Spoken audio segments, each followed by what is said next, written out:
শুভ সন্ধ্যা বন্ধুরা, তোমরা সবাই কেমন আছো? আশা করি সবাই ভালো আছো।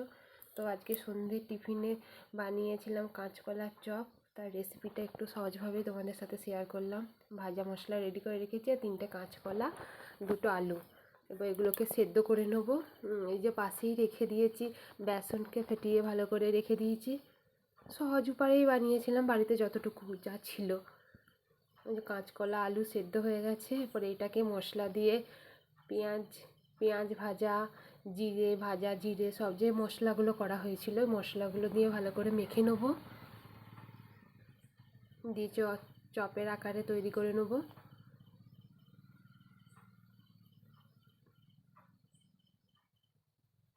আর এদিকে কড়াতে তো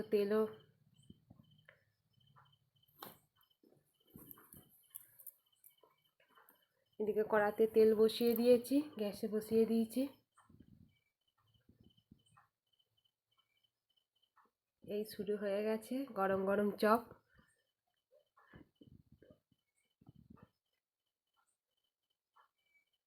আসলে বিরাট কিছু উপকরণ ছিল না, যেটা ছিল সেই দিয়েই বাড়িতে। তারপর তো রোল, জমজমাট সন্ধ্যার টিফিন, এগ রোল আর কাঁচকলার চপ।